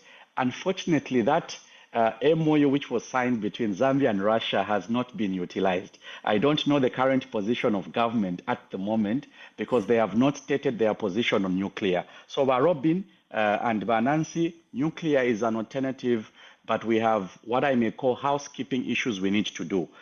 We have an offer from Russia which we have not taken on board to ensure that we learn. Zambia should remain non-aligned, and I want to be put on record. Zambia should learn from partners that are willing to give us the training. Zambia should learn from America, Russia, China. We should learn from everyone if we have to acquire the skills that are needed to deal with things such as nuclear. Dr. Kajila was asking me a very important question. Christopher Kang'ombe, you have too many nice proposals, but have you considered moving a motion with a UPND MP so that these ideas are supported in Parliament? Well, my view would be UPND has a whipping system. They have 84 members of Parliament. So before we go into Parliament, they are whipped. They are told what to do, how to debate. So I'll ask one of the UPND MPs to support some of these proposals, but my prediction is that they will not support. They will not want to be on record that they are supporting my proposals in Parliament. But maybe we must find a bipartisan approach. And I agree with you.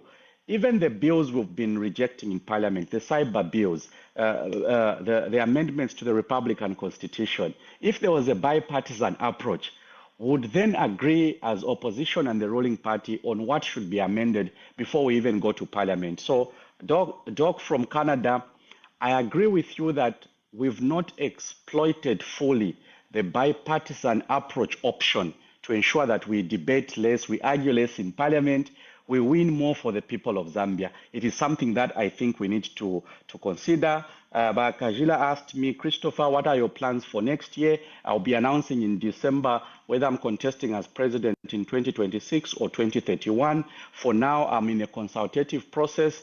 Even your feedback, Dr. Kajila, I'll get your number, I'll share my number so that we can discuss. I explain to you my thoughts, but the bottom line is that a position as critical as president can require Zambians to have options. And this is what I've said over and over.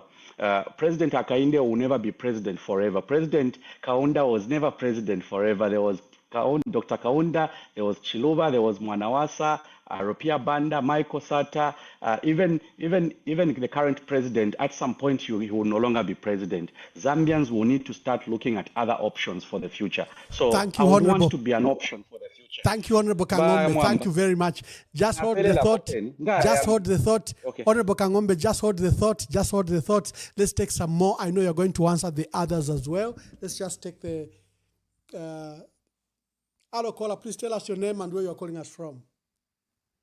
Hello, thank you so much. Emmanuel Mwamba nine Chimba ndetumina ku Indiana ne Victor Chimba. Oyo mulina nkoyo mulumendo munandi sana twakula bonse ku Kamfisa Constituency twalete abonse bola. Nakale alifye na manu efifine. Aini nakale wa Chimba na manu efifine. But awe dali sana but awe ndese kafe wa mano sana mulumendo. No, he's a national leader. I was joking.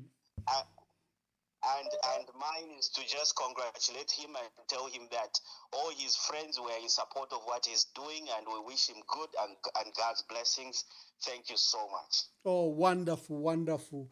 You know, one of your childhood friends based here in Indiana is just called to support you, that whatever decisions will stand by you. That's what friends do. That's what friends do. Yeah, let's just take a few calls, Honorable, so that you then combine all the questions. Hello, caller. Please tell us your name and where you're calling us from. Hello, good evening. I'm Michael. I'm calling from Kabwe. Michael from Kabwe. How's the water situation? I understood that Kabwe, certain sections were affected by a serious level of water pollution. I'm telling you, it's terrible. It's very terrible. In fact, that's why I wanted to make a contribution. Okay, make the contribution. So, yes. So, looking at what Honorable Kang'ombe is saying, it is very perfect. What he's saying is actually very, very perfect and excellent. But, you know, Apavera secret. Sorry, can I use Bemba? Is it okay? It's okay. Okay, so Apavera secret sana muri governance yesu ya Zambia eyo abengita bayishiba. And I'm sure even politicians abamba politics, they even go to presidents tabeshiba bengi. Do you know that we've not fully gotten our independence as we look at it? Iliabalela that independence was in 1964. Kwali kwefya lubene. When the time privatization yashire chitika muri bachiruba, privatization on itself yarishire nama conditions ukufuma ku European Union. That's one thing you should know. So ngamwalolisha bwino yonse ama mines twakwata or for example kabwe here, there is a mine in Pepiapa and they are busy mining, causing pollution and all those things. Kuti bafiro kuimba kofiro borehole from their proceedings. Just a single borehole to give water to people. Look at the Kito Kuriba Honorable Kang'ombe. The last time I was in Chamburi Kutapot Aminchitakuri, but Chimaini Chingareta Minch is just nearby. Just a few. So the contribution here, privatization, yes, we handed over everything, but they are also supposed to develop our communities. They should be a percentage in Angwakano no Mwibantu. Thank you very much. Does it cost a lot? Thank you very much. Thank you very much. So there is a pollution that occurred the last few days in Kabwe, and I'd like you to combine it, Honorable Kang'ombe, with the pollution of Kafue River in February 2025. I think let me just take the last call so that we allow you. Honorable Kang'ombe is here in the United States, visiting for a few days. His time is limited, but he accorded us and was gracious enough to give us this time. Let me throw back the ball to you, Honorable Kang'ombe. Very quickly, Mwamba, before we take in the other callers, there was a caller from Koshava Kefasi, Msonda, who was asking about the failure by FRA to pay farmers after they've supplied the maize. Okay, so 80% of our maize is coming from small-scale farmers. So if Zambia is producing 3.6 million tons of maize, which we also produce in 80% is what, 3 million tons? It's coming from small-scale farmers. The complaint from Bamsonda on behalf of farmers is that Batwala Matabako FRA in the sheds, it's taking over a month for FRA to pay supplied. The problem starts with the budget line. Okay, so if FRA has no budget to buy off enough maize, no matter how much maize is delivered to FRA, they will not pay because there is no budget for FRA. So FRA must start looking at how do they then have not just the budget to procure the maize, because FRA has not been established today. We've had FRA for so many years. Laws have been changed on the functions of FRA. So my proposal, Bamsonda, is that as we look at whether we should allocate more money in the national budget for FRA or we should reform FRA to give it other functions for it to be able to raise money, I would lean more towards providing them with a bit of money, but also FRA is supposed to be a commercially viable entity. Apart from dealing with food security, FRA should be a viable institution. And I'm saying viable because it's possible for FRA to run financially independent away from central government funding if we get FRA well restructured. There was also a caller very quickly by Anonymous. Anonymous raised an important issue. Her point is, Honorable Kang'ombe, you've talked about mining, you've talked about energy.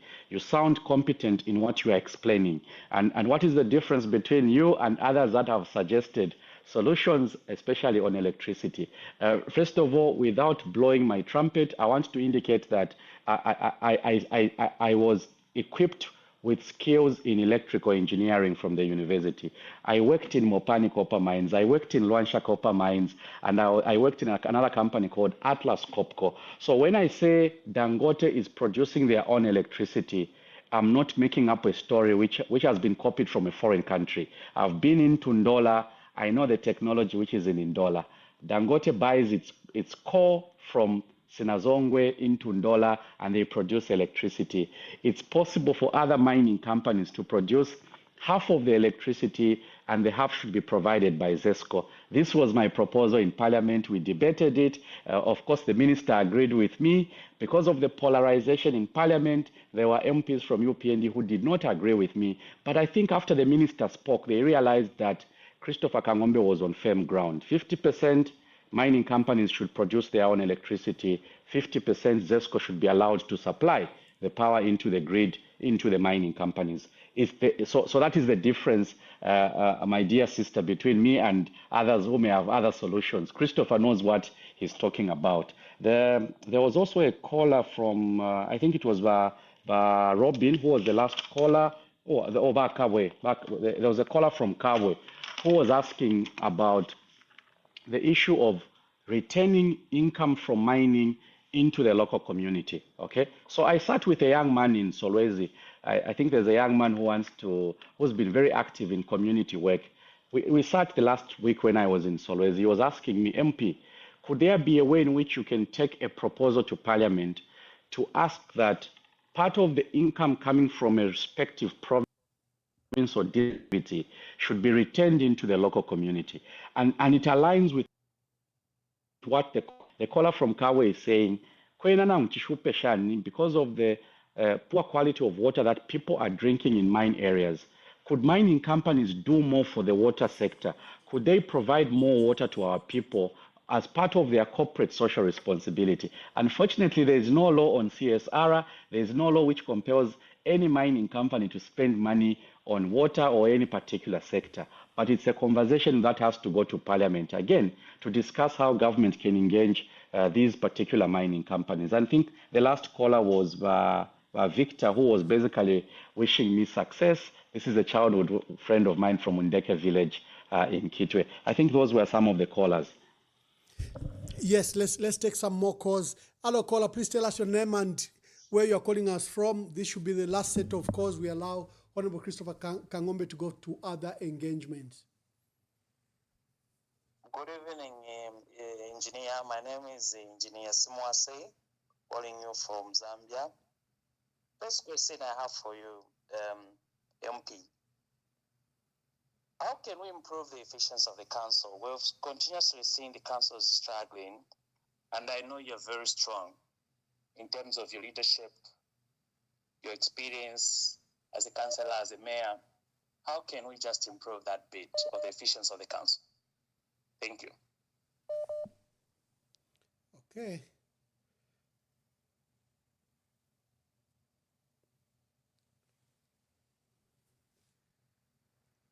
Hello, caller, please tell us your name and where you're calling us from.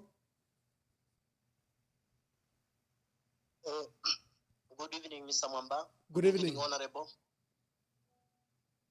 Yes, I am Mwape. Mr. Mwape, make your contributions, yes. Okay, please. I have a quick contribution to make. Honorable, I really appreciate for the wonderful ideas that you are putting across.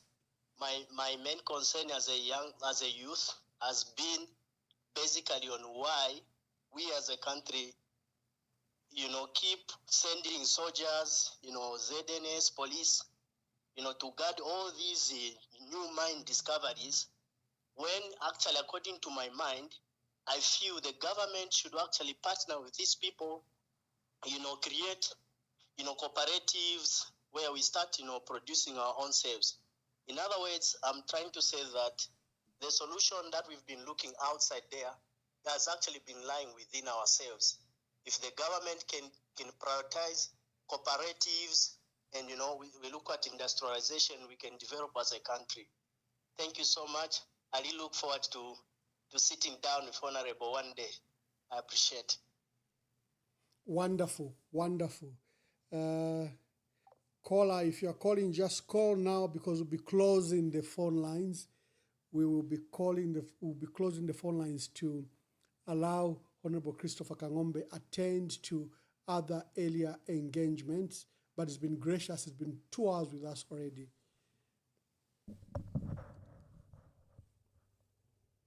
Okay, this one is cut. Honorable Kang'ombe, maybe you have a feel and an idea of what Zambians are thinking. There was a key question from Dr. Kazila about your participation in the election, and you said you are making decisions by December. What is your feel of the state of the opposition currently, and what do you think we could do better? Yesterday we had an unfortunate incident and also a fortunate incident. A newcomer to the politics, Honorable Dolly, People's Alliance a party by Andy Ford Banda, but it was not to be. The conference elected Mr. Andy Ford Banda, re-elected him. He had stood as a presidential candidate in 2016 and 2021. And there's Tonse, there's UKA, and there are political parties and individuals that are not even in either of those. What is your view about the state of our opposition politics and their preparations for 2026? But before I let you in, there's this caller. Maybe you can take the questions together. Caller, please tell us your name and where you're calling us from.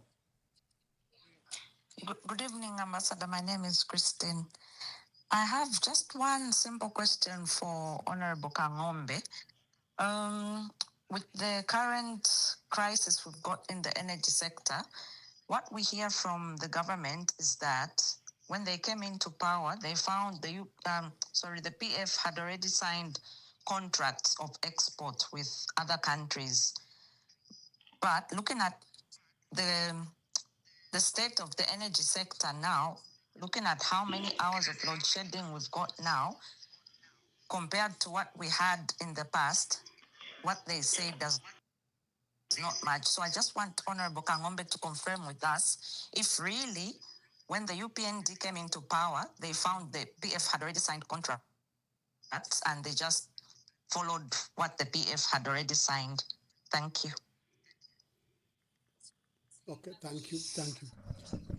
Honorable Kang'ombe, just answer those questions, then I'll come and invite you to close in, but first answer those questions. I'll start with Simwase from Zambia, Engineer Simwase, who raises a very important question. And this is one of the things I'll be speaking to in New York on Monday, where I'll be speaking about sustainable cities. One of the things that he raises, which is very key back home, is the issue of the efficiency of local authorities. Now, we have 116 local authorities in Zambia, 5 cities, 21 municipalities, and the rest are town councils. One of the common problems that has been in existence in most councils for many years is that we have not digitalized platforms to enable people to pay without handling cash. Now, if you go to Kitwe, go to Lusaka, all our parking lots, people have to pay 2 kwacha for parking. So they give a 2 kwacha to a person who's collecting, who we call a cashier, who collects money, and they issue a manual receipt. Problem number 1. So the first problem is that payments are not digitalized. There are very few platforms that allow people to pay without handling cash. If people handled less cash, if our workers in all the local authorities handled less cash for a marriage certificate, for a fire certificate, for a business permit or a health permit, we would then have more revenue entering the councils, and then councils would not then have to depend on central government for grants or for anything to be paid. So the starting point was Simwase. You go to Kitwe, go to Lusaka, the qualified people are there. What we should be asking, and this is something we dealt with when I was president for the Local Government Association of Zambia, we had an annual conference that discussed revenue for local authorities. We had very key recommendations. I think there were 5. Number 1, digitalized platforms, and I'm happy that Chipata has made progress in ensuring that they have digital platforms for people not to handle cash. First thing. Second thing, we need to set targets for activities. Are you aware, Engineer Simwase, that the way ZRA has got targets, you need to raise so much money. You need to hit the target in terms of revenue. We need to start setting targets for other public institutions, not just councils, not just ZESCO, all these other public service providers. They must be targets that are provided. The way I used to be given targets when I used to work for a company called Atlas Copco, I was told every month end you have to bring in so many dollars for the company. You had to work yourself money in. So the same work culture must be adopted. I don't think the problem is this. I think councils do not have the qualified planners, the qualified engineers, the qualified architects, public health experts. We need to start giving targets to particular departments. What is your target in terms of garbage collection? How much garbage should your department collect per week and per month? Those are things that we must set as targets. And people should be promoted or transferred to another local authority based on performance. In other words, performance indicators should guide the efficiency of a local authority. Mwape was asking me about solutions for mining. I think that this is a topic that we've already discussed. The issue that I've raised and why I traveled into America is that I want to speak to the issues of how do we come up with financial models that encourage Zambians to have a stake in mining. What we have right now is the model only talks about FDI, foreign direct investment. Everyone is looking for $1 billion. They'll ask for foreigners to be given the exploration license, to be given the mining license, and then begin doing the commercial mining. My proposal as Christopher Kang'ombe is that now that we've done the geophysical mapping, we know where our minerals are. We now need to issue exploration licenses. Zambia should participate at exploration. If we don't participate at exploration, I don't know any foreign investor who will do the exploration and give the Zambian government that exploration data. They will then get the license and then they'll get the money to run a mine. So Vamwape, my proposal is simple. Zambians must participate at exploration, Zambians must participate at mining, and Zambia must participate at the correct financial modeling for Zambian ownership. And then there was Christine. Christine was asking me, MP, what are these contracts that were signed in the past that relate to supply of power? These contracts that were signed at a time when the Patriotic Front were in government had a specific time frame. Now, what has happened is that the period for these contracts have been extended to 10 years. So if PF had signed a 3, 4, 5-year contract, the UPND is saying we'll continue exporting power of a specific quantity for a period of 10 years. So responsibility must be shared between the old team and the new team. But the fact that the new government has extended the period for these contracts also indicates that we must start producing more electricity if we are going to make money by exporting more electricity. But the priority should remain Zambians. I don't know if I've left out. I think you've tackled all the questions. I'll invite you to come and make your last remarks.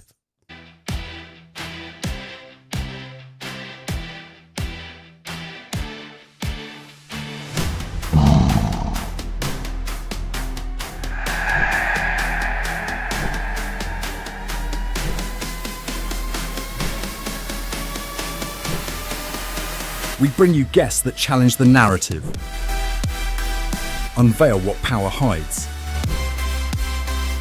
and spark national debate. Speaking truth to power, from the grassroots to the highest offices. EMV, tonight.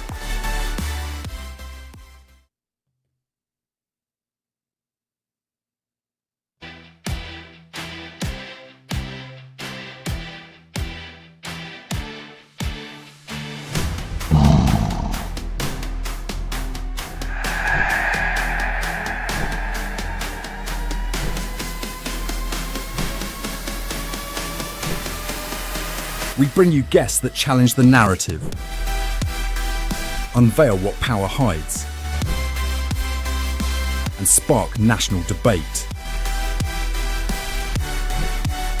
Speaking truth to power, from the grassroots to the highest offices. EMV, tonight. Thank you very much, dear viewers. Today we're hosting Honorable Christopher Kang'ombe, Kamfisa MP, is former councillor, former mayor of Kitwe.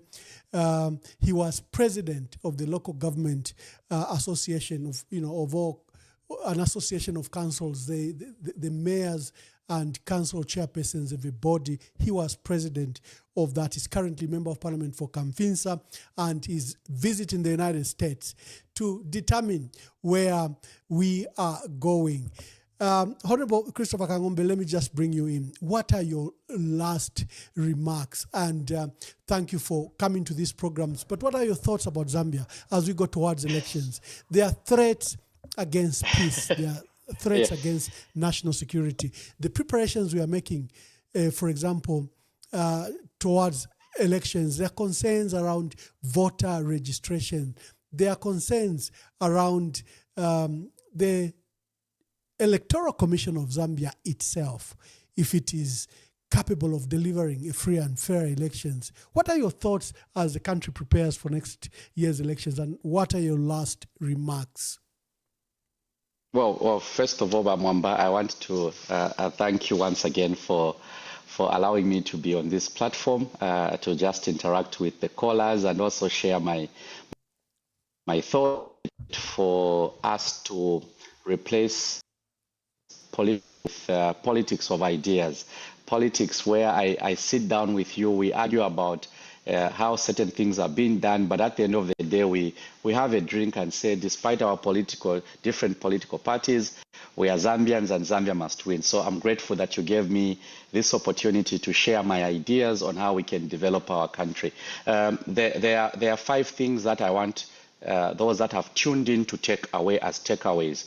Number 1, we need to create a Zambia that creates that allows mining to create wealth for Zambians. And like I said earlier on, this is one thing I will not apologize for, because I have seen the potential of Zambians. All we need is to get the correct financial modeling. We get the financial modeling correct, Mwamba, we'll have Zambians participating at all the levels of mining. Secondly, in the health sector, we need to focus on sustainable healthcare financing. What is sustainable healthcare financing? As a member of parliament, Mwamba, I don't need people from my constituency that they need medicine. Systems must cater for our people. We should not say, let's elect a person who have enough money to give out as a criteria for election as a member of parliament.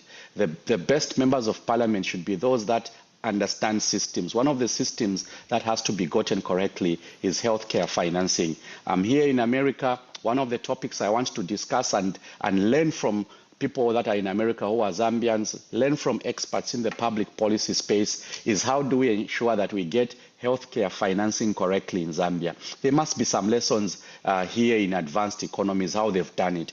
Issue number 2. Issue number 3, government is talking about 3 million tons of copper over a period of 10 years. They've already done 4 years. They are remaining with 6 years to get to 3 million tons. You can't get to 3 million tons without energy. We need energy. We need electricity. We need a stable supply of fuel. We can't grow our economy if we don't get the energy sector correctly. Christopher Kang'ombe has got proposals about the energy sector.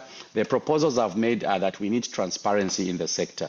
We need to ensure that an institution as important as Indeni needs to bring in a new refinery. We should have simply said, let's fix Indeni, let's bring in a partner. How much equity are we giving them? Is it 40%? Is it 50%? So that we run Indeni efficiently, we get an extra pipeline running parallel to the Tazama pipeline. These are things that I've consistently spoken about in Parliament. Lastly, and I'm saying takeaways before I come to your question. The other takeaway is that empowerment funds must begin working for our people. Currently, Mwamba, Kamfisa is giving out 3 million kwacha in loans. Chimwemwe is giving out 3 million kwacha in loans. Mapatizia is giving out 3 million kwacha in loans under CDF. These loans are not working for our people because you have too many politicians involved. WDCs are politicians, councillors are politicians, MPs are politicians, mayor, and then the minister, all these are politicians. Now, DC never politician. All of them are involved in empowerment funds. We need to exclude them. I want to appeal to the President of the Republic of Zambia. When I take this proposal to Parliament in the remaining 6-7 months, MPs from the ruling party must support my proposal. My proposal is that can we get these empowerment funds to be given to people without the involvement of political players? Then we can have recoveries. Can we have a financial institution, Mwamba, that handles credit? Kitwe City Council, Lusaka City Council, Monze Municipal Council, those are not credit institutions. They can't handle credit. Let money and loans be handled by financial institutions. Lastly, on agriculture, Mwamba, agriculture sector must be transformed beyond maize. I asked a question in Parliament to the Minister of Agriculture for the second time. Why is FRA announcing exports of maize when we have lessons to learn that we have no control over the rainfall pattern? Why not wait for the rains to come? We know how much maize we have in excess. We know that our local demand has been satisfied. Then we begin talking about exporting mealie meal. And I'm saying mealie meal, not maize. I don't see the need why we should export 500,000 tons of maize when we can actually process that into mealie meal. We create value. The local transporter makes a bit of money. The guy that is working in a milling plant, a bit of cash, and then we export the final product. This is what I've been advocating for. So for me, I want to be that beyond maize, we need to start looking at other producing enough wheat. Why aren't we producing other cash crops that these are ideas for development that we should be discussing. And I'm sure now I can speak to your question, Mwamba. Your question was very simple. How do we prepare for elections next year? First of all, Zambia has a record. We have a record of peacefully handing over power from one person to the next person. One of the ingredients of a peaceful handover is that you don't wait for election time to guarantee peace in the country. It's how you prepare the election. It's how ECZ is engaging stakeholders. My appeal to ECZ, the Electoral Commission of Zambia, the violence, disruptions of the electoral process, all these things can be avoided if the process has got everyone on board. We are 1 year to an election. Can we carry every stakeholder on board? If every stakeholder is on board, Mwamba, we will then not have any complaints. You are aware that there is Bill 7.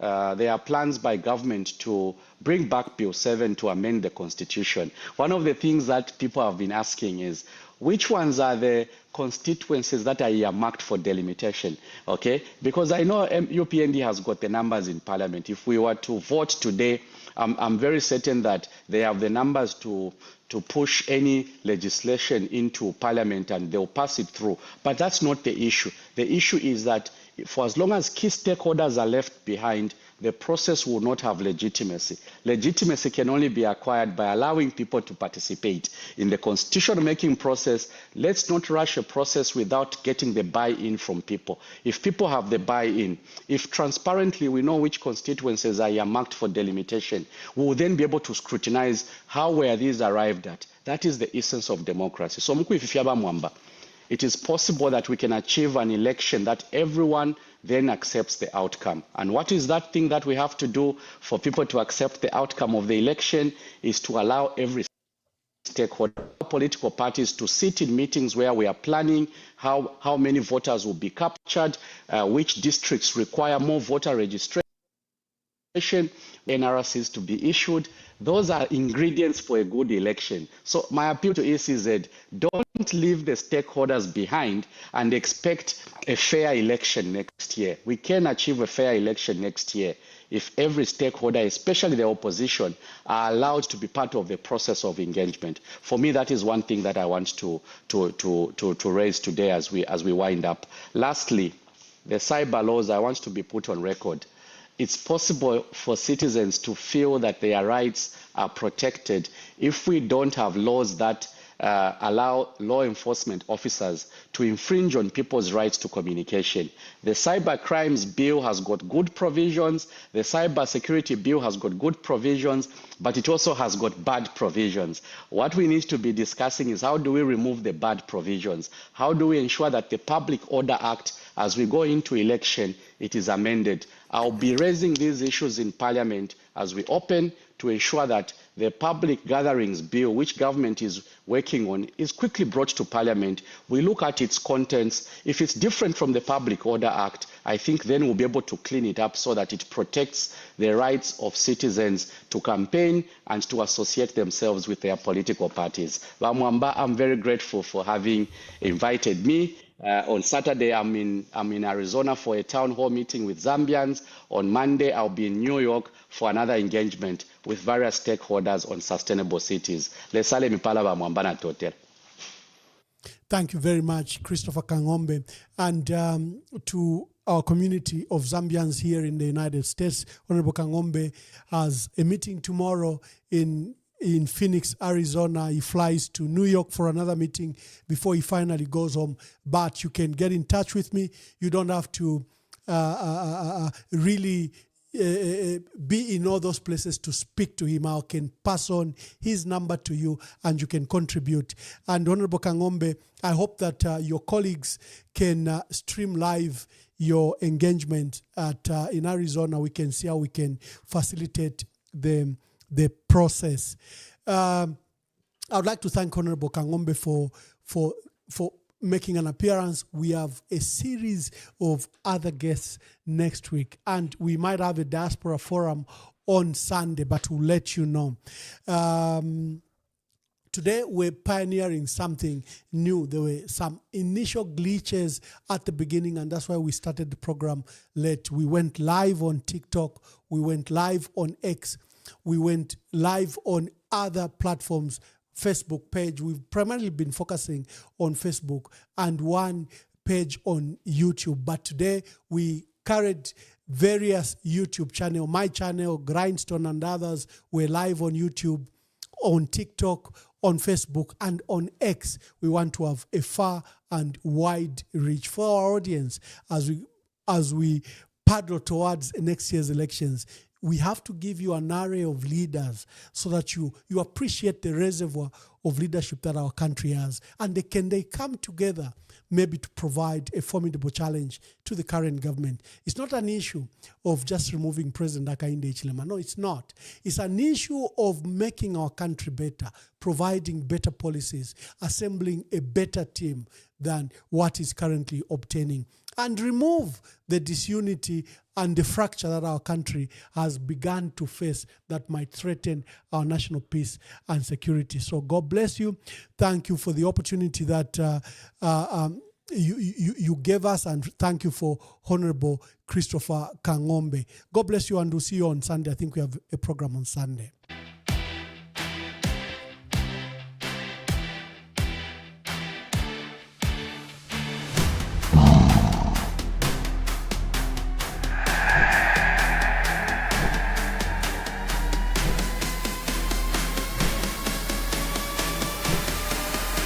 We bring you guests that challenge the narrative, unveil what power hides, and spark national debate. Speaking truth to power, from the grassroots to the highest offices. EMV, tonight.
Amitapendwa ya vintu ifisume vyote kula kuibukisha Kana depotimo wimbo watemenwa katongi abazunga batita katongi nakula kwibukiza kateka kaibukubuna kapona neseko syove pamenso yangwaba umebaya iyaba iyaba ume ya iyaba ume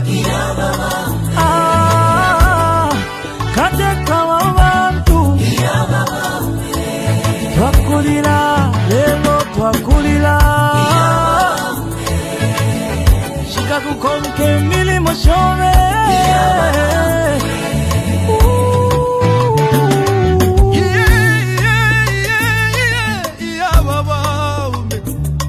ale filamba fiena minta pengosile eti kumemo kulondolola vale lilo wingi iseko wingi mwakwete isaso wingi mwakwete mwaya mwaya mwende wino tata wesu katusi muchibotege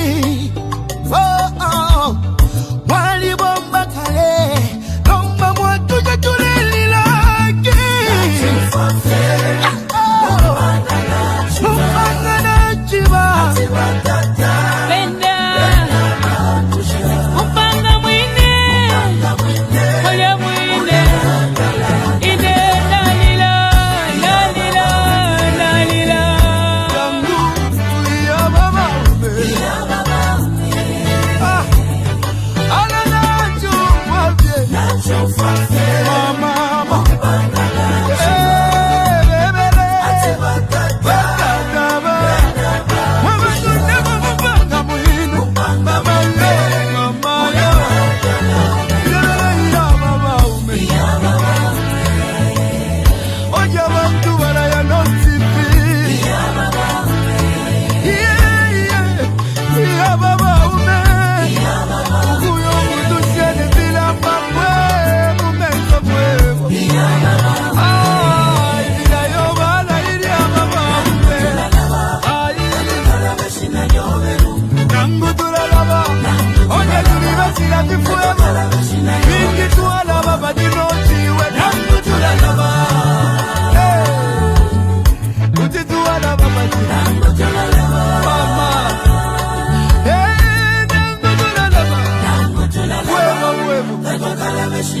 ukula bebyo wathi dobwingi ibisebo wapangile obwingi ukuchinja lusako kumoneko busaka mama utituwala basiyani chakwa katuse